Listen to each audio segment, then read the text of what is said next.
In the year 2018, a Chinese scientist by the name of He Jiankui shocked the world.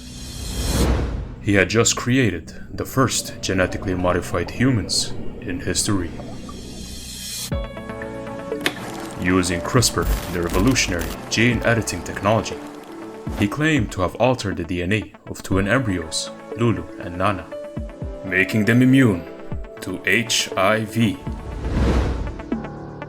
Fascinating, isn't it? The idea that we could harness genetic engineering not just to cure disease, but to accelerate evolution itself.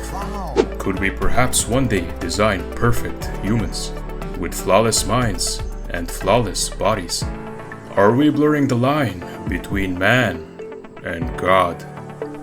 Regardless, Jiankui's moment of glory didn't last long. He was denounced by scientists across the globe, condemned for violating ethical boundaries. He would eventually be arrested and thrown in jail, with one article summarizing it perfectly. Whereas some see a new form of medicine that eliminates genetic disease, others see a slippery slope to enhancements, designer babies, and a new form of eugenics.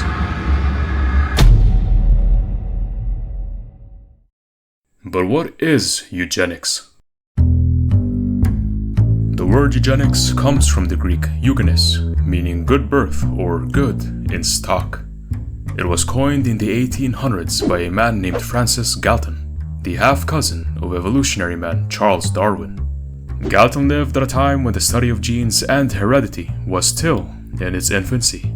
And however premature the field may have been, it was viewed with optimism and promise by many as a potential tool for the betterment of humanity. Galton would write, "We greatly want a brief word to express the science of improving stock, which is by no means confined to questions of judicious mating, but which," okay, pay attention now, this next part is important, "but which, especially in the case of man, takes cognizance of all influences that tend, in however remote a degree, to give the more suitable races or strains of blood a better chance of prevailing speedily over the less suitable than they otherwise would have had." The word eugenics would sufficiently express the idea. In plain English, Galton believed that if we could identify and promote traits or genes considered desirable and reduce the spread of undesirable ones, society could improve over generations.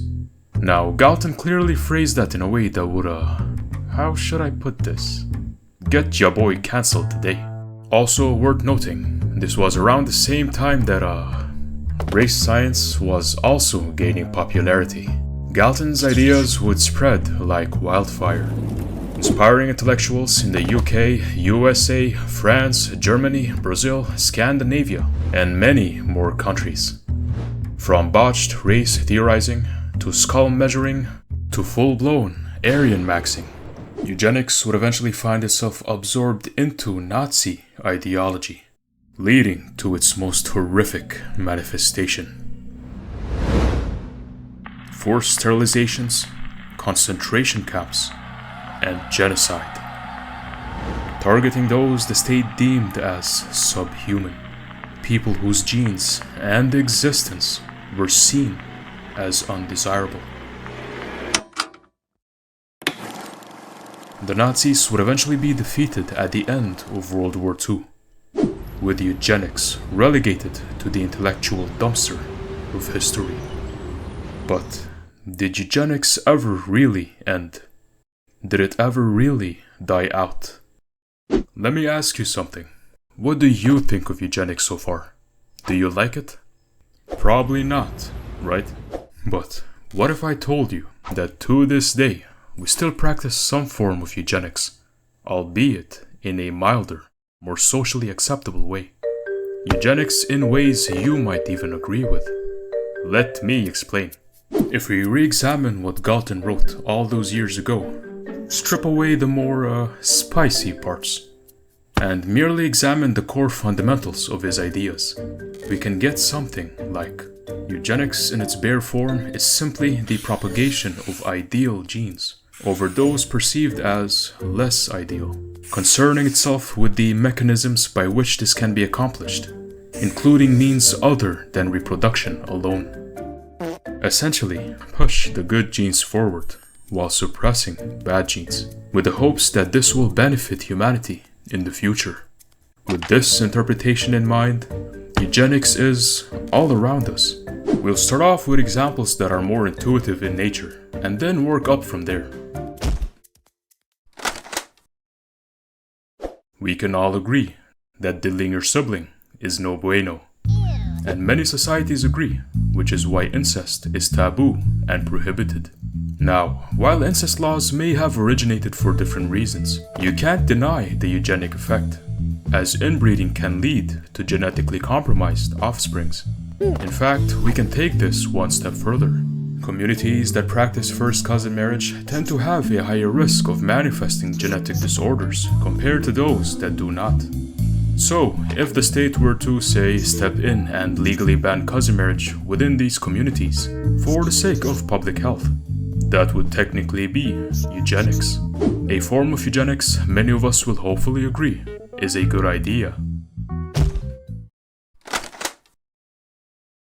If you want to donate your sperm to a sperm bank, you can't just do so willy-nilly, as there are certain standards that has to be met, involving height, weight, educational attainment, personality traits, criminal records, hair and eye color, overall health, and in some cases, even your SAT score.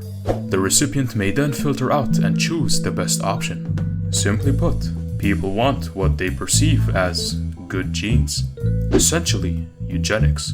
Just the voluntary, non-dystopian kind.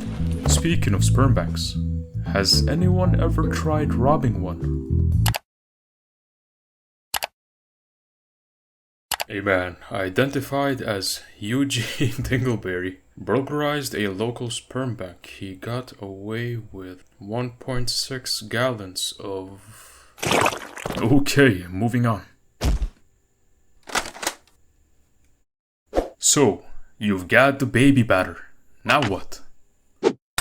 Let's talk about something that sounds like a sci-fi upgrade pack for pregnancy. Pre-implantation genetic diagnosis. This is used in vitro fertilization. What? Basically, it's where embryos are created in a lab and then tested before implantation. During these tests, doctors can screen for genetic diseases, chromosomal abnormalities, and even, in some places, things like sex, eye color, or potential for certain conditions.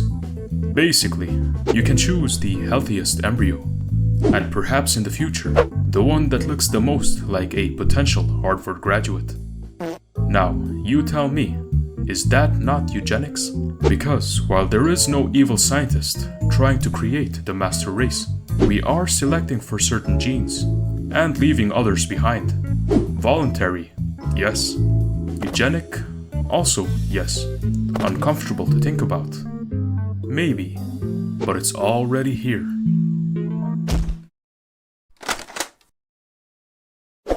So, PGD is essentially like shuffling a deck of cards and then picking the best one.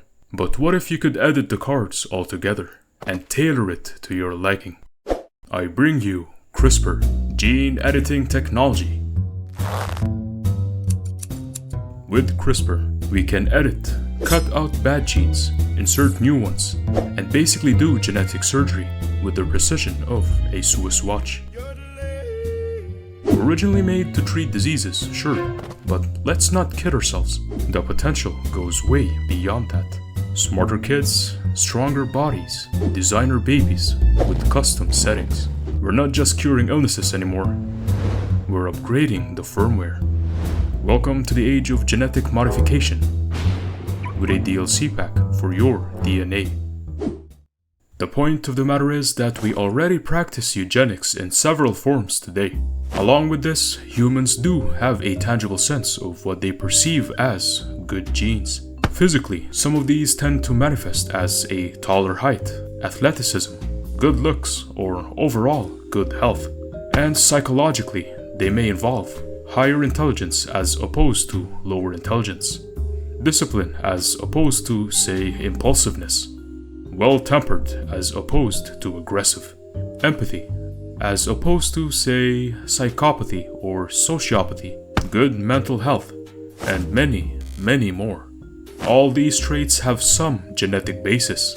So, one might think that, if we already practice eugenics in some form, and already have a sense of what constitutes as good genes, then why don't we simply go full throttle and speed up human progress by implementing eugenic principles at the state level? Well, not so fast, cowboy. As therein lies the conundrum.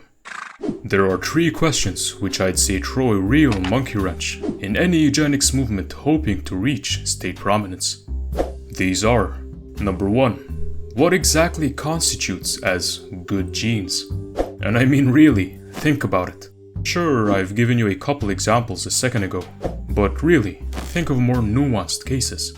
For example, we can all agree that linear thinking is a good trait, responsible for rationality, logic, and sequential problem solving. But what if it comes at the cost of lateral thinking, responsible for creativity, innovation, and thinking outside the box? Which one should we select for then? Should we select for risk takers? After all, risk-taking leads to innovation, entrepreneurship, and is associated with bravery in dangerous situations. But what of the opposite trait, caution, which also has its benefits, particularly in long-term survival and stability? Should we then select for higher empathy, advantageous indeed for a more compassionate, caring, and socially bonded society? But could it also lead to being more fragile and avoidant of conflict? What of low emotional reactivity instead, which can present as lower neuroticism, higher trait resilience, and calm under pressure, but when pushed to its extreme may lead to being emotionally distant and cold? So, should we then just cut the crap and focus on higher intelligence instead? Basically, since intelligence is 50 to 80% inherited, every human will take an IQ test, and those with high IQs will be encouraged to have more children through tax exemptions or benefits. Over generations, humanity should theoretically have a higher average IQ, and all will be well, right? Well, not exactly, barring the obvious ethical concerns. Considering that high IQ individuals make up only a minority of the human population, we could unwittingly be narrowing down the human gene pool significantly, rendering humanity more susceptible to diseases and external stresses over time. Then comes the second question: who gets to decide? Sometimes it ends up being those who may not have your best interest in mind. And lastly, how should it be implemented? In the past, it was done so with coercive means, rife with human rights abuses. So, how can you ensure that eugenic principles can be implemented throughout society in an ethical manner? What will you do differently? These are all difficult questions to grapple with, and in all honesty, I would go so far as to say that, as we currently stand, we are simply not scientifically, philosophically, nor morally advanced enough to give any definitive answers yet. So, does that mean that eugenics ends here? Well, not exactly. There are a group of modern-day eugenicists whom I would say provide the most reasonable approach to these questions thus far. I present to you new eugenics. Sometimes also referred to as liberal eugenics, and it's not because they vote Democrat, but because they simply aim to emphasize the role of the individual while leaving the state for the most part out of the equation. They would probably answer the previous questions like this: what exactly constitutes as good genes? Individuals will decide. Who gets to decide? Well, individuals. Ideally educated and informed individuals. How should it be implemented? Through individual choice, using means which I've outlined previously, like IVF, CRISPR technology, etc. The new eugenics movement also condemns and aims to differentiate itself from the more horrid practices of the past, termed as old eugenics. Here's a table I made showcasing the difference between the two. Now, some may argue that new eugenics is already being passively followed and producing visible effects. In Iceland, for example, Down syndrome has almost entirely disappeared. Now, this isn't due to some elf magic, but rather the widespread nature of prenatal screening and selective abortion. This begs the question, is the gradual phasing out of Down syndrome a net good for humanity?